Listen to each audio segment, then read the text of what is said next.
Maths class 12 हमारा chapter है matrices. हम सीबीएसई के प्रीवियस ईयर क्वेश्चंस कर रहे हैं जो 2011 से 2023 तक आए हैं। हमारा टॉपिक 2 है ऑपरेशंस ऑन मैट्रिसेस। अगला क्वेश्चन है question number 32। If matrix A is equal to this and A square is equal to k A then write the value of के।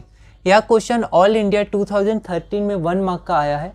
एक बार आप इसे ट्राई करिए, फिर हम आगे बढ़ते हैं। तो हमने गिवन में लिखा, जो हमारे पास मैट्रिक्स ए की वैल्यू दी है इसको इक्वेशन 1 मान लिया, और जो हमारे पास इक्वेशन दी है ए square is equal to k ए, इसको हमने इक्वेशन 2 मान लिया। ठीक है, उसके बाद हम क्या करेंगे, सबसे पहले ए स्क्वायर की वैल्यू निकालेंगे। तो A square is equal to A times A, तो ए की वैल्यू ये है और ए की वैल्यू है, तो आप यहाँ लिख सकते हैं फ्रॉम इक्वेशन 1 ए की वैल्यू हमने ली। ठीक है, इसको हमने बारी बारी से इंटू किया, इसके रो को इसके कॉलम से 1 और ये +1, तो 1 + 1, उसी तरह -1 -1, फिर इसको तो -1 -1, फिर इसके रो और इसके कॉलम को 1 + 1, तो इसकी वैल्यू आई 2 -2 -2 2। ठीक है, अब यहाँ पर हर जगह 2 है तो हम लोग 2 कॉमन बाहर निकाल सकते हैं। ठीक है, क्योंकि हर एलिमेंट में 2 हमारा एक फैक्टर है, तो हम लोग 2 बाहर निकाल सकते हैं। तो ए स्क्वायर को हम लिख सकते हैं 2 बाहर निकाल के, क्योंकि ए स्क्वायर इसके बराबर था। अब अगले स्टेप में 2 बाहर निकाल के ए स्क्वायर को लिख सकते हैं 2 टाइम्स 1 -1 -1 1। अगर आपको चेक करना है तो 2 से इंटू करिए तो वापस आपकी ये वैल्यू आ जाएगी।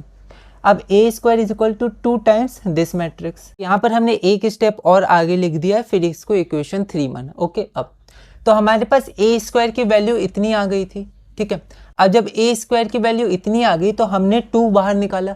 जैसे ही हमने 2 बाहर निकाला तो हमारे पास जो मैट्रिक्स बची वो बची 1 -1 -1 1।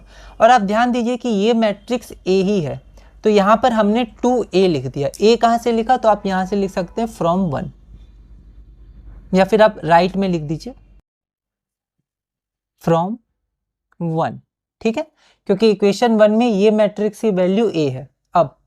अब यहाँ पर अगर इसको हमने इक्वेशन 3 माना, अब हम कंपेयर करते हैं, हमें क्या मिला, हमें मिला A square is equal to 2a।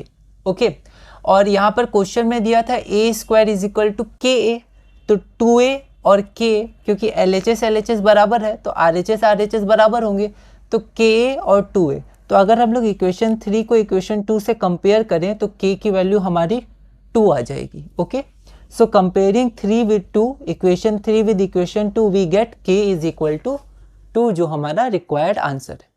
तो इस वीडियो में हमने अपना क्वेश्चन नंबर 32 पूरा किया।